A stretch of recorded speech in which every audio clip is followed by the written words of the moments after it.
kita sudah melihat bagaimana Shine mempelajari begitu dan juga melihat bagaimana saat ini di belakang kami juga salah satu anjing milik Shine juga telah dirawat begitu di pet grooming sini. Nah, tapi dari perbincangan kami di segmen sebelumnya, Shine juga menyebutkan bahwa resiko memiliki hewan aktif itu memang kita kerap kali sering kali tergigit ataupun tercakar. Nah, kalau kita lihat kasus-kasus belakangan pemirsa banyak sekali nih kasus rabies begitu, baik dari hewan peliharaan maupun hewan liar yang terjangkit akibat gigitan maupun cakaran. Nah, sudah bersama kami praktisi kesehatan masyarakat Dr. Nabila. Bagaimana kabarnya, Dok? Baik, Mbak Putri dan juga pemirsa semua. Oke, Dok, ini aku penasaran sekali. Sebenarnya kalau dari penyakit rabies sendiri, sebenarnya seberapa berbahaya sih untuk masyarakat kira-kira? Penyakit ini sangat berbahaya karena bisa sangat mematikan dalam hitungan menit sampai dengan jam ya. Terutama memang banyak sekali di daerah yang memang banyak anjing liar yang tidak dipelihara. Tidak hanya anjing sebenarnya ya Kak, bisa anjing, kucing, monyet ya, atau musang dan lain sebagainya, kera itu juga bisa sih rabies seperti itu.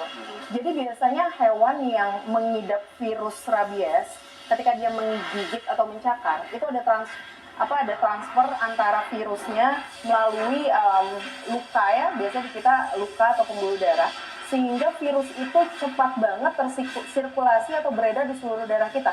Dan yang paling parah itu kalau sampai ke otak. Karena virus ini bisa menembus sawar darah otak kita, di situ nanti bisa menyebabkan penurunan kesadaran, kejang, halusinasi, dan yang paling sering itu bisa dalam hitungan menit sampai jam meninggal. Oke, Dok, tadi kan sudah dijelaskan ya bagaimana penyebaran begitu dan juga kalau kita lihat kan banyak sekali pet lovers yang sangat menyayangi hewan-hewannya begitu. Nah, langkah apa sih, Dok, yang perlu dilaksanakan begitu bagi para pet lovers supaya nih hewan-hewan peliharaan kesayangannya jangan sampai gitu kena rabies? Jadi yang pertama pastikan tidak berkeliaran ya. Pastikan yang kedua sudah vaksin rabies. Yang ketiga perilaku hidup bersih sehatnya juga. Pastikan vaksin untuk hewan lengkap. Kalau sakit diobati dengan dokter hewan. Lalu juga sering dimandikan, dibersihkan. Jadi untuk area daripada di rumah itu sendiri memang harus bersih, dijaga kebersihan daripada hewan peliharaan. Dan juga walaupun sudah sangat jinak dengan yang punya ya, tapi juga tetap harus kemungkinan terburuk jika dia misalnya hewannya lagi tantrum, lagi galak, tentunya menggigit. Nah, itu tata laksana apa yang harus kita lakukan ya? Yang paling penting adalah kita harus tadi cegah rabies dan juga cegah meninggal. Dok, ini aku juga sempat membaca beberapa isu begitu kalau terkadang pasien yang terkena gigitan rabies bahkan tidak menyadari begitu bahwa dirinya terkena gigitan rabies. Nah, adakah ciri-ciri tertentu begitu yang sangat terlihat apabila kita terkena gigitan ataupun cakaran dari rabies ini? Ya, oke. Jadi memang tidak semua hewan yang menggigit itu memang memiliki virus rabies. Oleh karena itu kadang-kadang masyarakat menjadi abai. Oh, ini cuma digigit sedikit aja kok, cuma dicakar sedikit aja ya kan, apalagi yang punya udah divaksin rabies segala macam, saya yakin saya nggak akan kenapa-napa kayak gitu kan. Nah, itu bisa jadi memang si hewan itu tidak memiliki virus rabies sehingga tidak muncul gejala kepada yang digigit. Tetapi jika hewan yang menggigit itu punya virus rabies di dalam tubuhnya, ketika dia menggigit manusia pasti ada gejalanya. Seperti itu. Gejalanya itu minimal sekali yang ada di yang dialami oleh manusia itu di daerah tergigitnya itu udah pasti ada iritasi, kemerahan dan lain sebagainya ya. Kalau seandainya dia sudah semakin masuk ke pembuluh darah segala macam, itu sudah pasti dia menyebabkan demam ya. Itu udah pasti demam karena ini virus itu infeksi virus, pasti dia ada kenaikan suhu di dalam tubuh orang tersebut. Terus kadang-kadang mual, muntah ya, terus lemah, letih, lesu, itu gejala yang ringan. Tetapi kalau memang virusnya banyak dan masif langsung masuk ke pembuluh darah dan ke otak, gejala yang paling dikhawatirkan adalah kejang, halusinasi ya. Halusinasi artinya melihat seperti ada gambaran, suara yang sebenarnya tidak ada. Lalu juga dia sampai tadi kejang ya, dan juga dia bisa takut air, gejala takut air, dan bahkan bisa seperti anjing juga hipersalivasi, mengeluarkan liur. Yes, hipersalivasi, mengeluarkan liur secara banyak. Nah, sebenarnya secara kasat mata kita bisa bedain loh hewan yang punya virus rabies. Nah, apa tuh, Dok? Nah, gejalanya adalah tadi dia itu sering melet-melet dan hipersalivasi. Itu udah jelas banget berarti hewan tersebut tuh terkena infeksi rabies gitu. Emang ada virus rabies di dalam tubuhnya. kalau dia itu hampir selalu meneteskan liur, jalan dengan meneteskan liur, lalu dia juga kelihatan seperti dalam tanda kutip hewan yang gila ya. Artinya dia tidak jinak, dia agresif gitu, dia bisa menyerang seperti itu. Terus juga dia sering keluar meneteskan liur dan lidahnya terus keluar, itu hampir pasti dia ada virus Indikasi rabies. rabies. Yes, betul. Dok, ada nggak sih pesan-pesan nih buat masyarakat dalam penanganan rabies ini? Boleh disampaikan kira-kira? Ya, jadi yang pertama, rabies itu bisa mengenai kita kapan saja dan di mana saja, bahkan di waktu yang tidak terduga.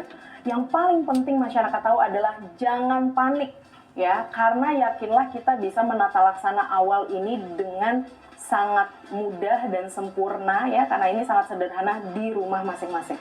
Jadi ketika anak kita atau siapapun di keluarga kita ada yang digigit, dicakar hewan peliharaan, ya jangan panik, langsung kita ke wastafel, alirkan dengan air mengalir yang bersih seyakin mungkin, itu bekas gigitannya hilang sehingga virusnya benar-benar segera hilang. Ya, 15 menit dengan air mengalir dan sabun, lalu dikeringkan, berikan povidone iodin, segera datang ke fasilitas kesehatan terdekat, kalau bisa rumah sakit, karena biasanya rumah sakit itu yang punya vaksin anti rabies. Lebih dalam, bagaimana sih cara penanganan dan juga untuk menjaga hewan kesayangan kita terhindar dari rabies? Keseluruhan, apakah kulitnya yang tadinya bercahaya, bersinar, totonya lebih kusam, atau bulunya berdiri-berdiri, walaupun dia nafsu makan masih bagus, itu kadang-kadang sudah mengalami masalah kesehatan, terutama yang usianya di atas 5 tahun. Organ-organ dalamnya bisa sudah bermasalah juga.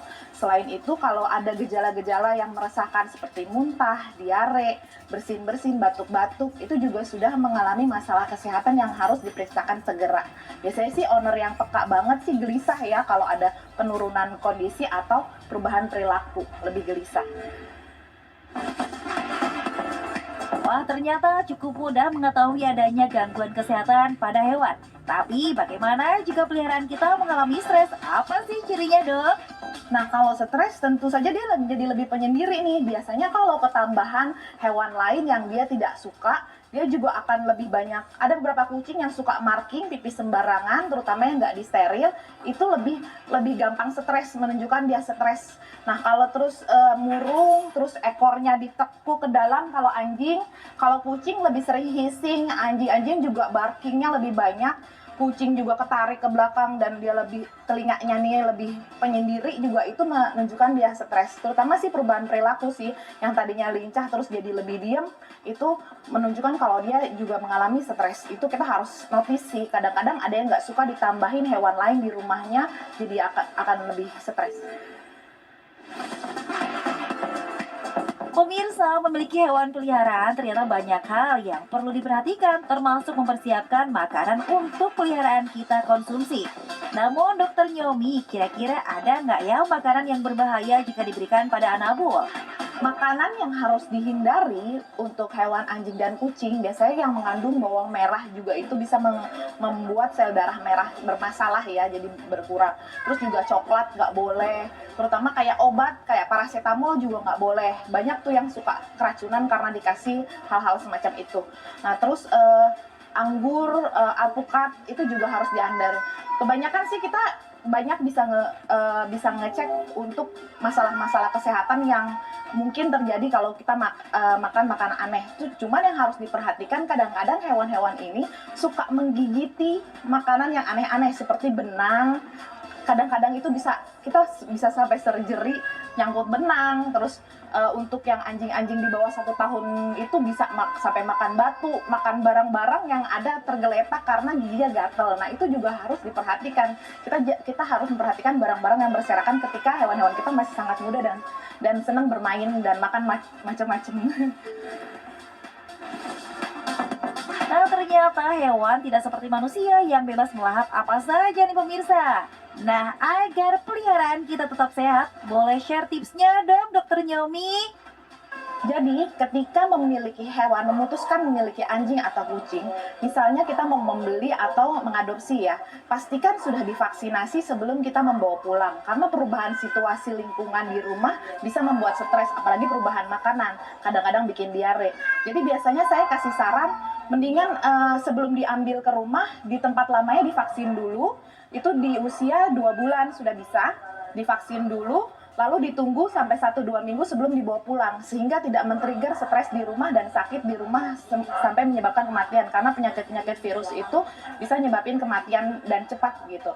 Jadi vaksin umur 2 bulan, umur 3 bulan, lalu tahunan. Jangan lupa juga obat kutu secara reguler, paling nggak 1 atau sampai 3 bulan sekali, obat kutu dan obat cacing. Jadi pemeriksaan secara reguler idealnya itu nanti setahun sekali, boleh juga di atas 5 tahun agak lebih dekat. Pemeriksaan reguler itu general check up, melihat segala macam permasalahan di organ, paru, jantung, itu bisa periksa darah, bisa ronsen atau USG. Nah terakhir nih dok, betul nggak sih jika kita berinteraksi dengan peliharaan bisa memberikan efek rileks pada pemiliknya? Jadi kedekatan kita dengan hewan, terutama kelucuan mereka, menariknya mereka bermain, itu akan membuat owner-owner itu bisa lebih rileks. Jadi saking kita senengnya ada hewan di dekat kita, kita jadi jauh lebih tenang nih. Jadi kedekatan kita dengan hewan itu sangat membantu emosional, terutama anak-anak. Itu juga bisa menjaga supaya anak-anak itu belajar untuk responsibility ya. Jadi lebih bertanggung jawab terhadap hewan-hewannya. Jadi bisa tahu jadwal-jadwal yang untuk ngasih makan, perawatan. Itu juga sangat bagus buat anak-anak. Orang dewasa pun begitu. Jadi hidupnya lebih teratur untuk ingat pulang, ingat makan, ingat merawat dengan baik. Karena semakin kita bisa peka dan merawat dengan baik, kita juga bisa merawat lingkungan, merawat orang-orang di sekitar, dan biasanya itu bagus sekali untuk emosional, buat healing kita juga, kalau terutama orang-orang yang juga lagi sakit gitu. Jadi lebih terhibur. Lucu banget hewan-hewan ini, pure soul. Pemirsa, terima kasih sudah menyaksikan Hidup Sehat Plus episode kali ini. Saksikan Hidup Sehat pekan depan, Senin hingga Jumat hanya di TV One.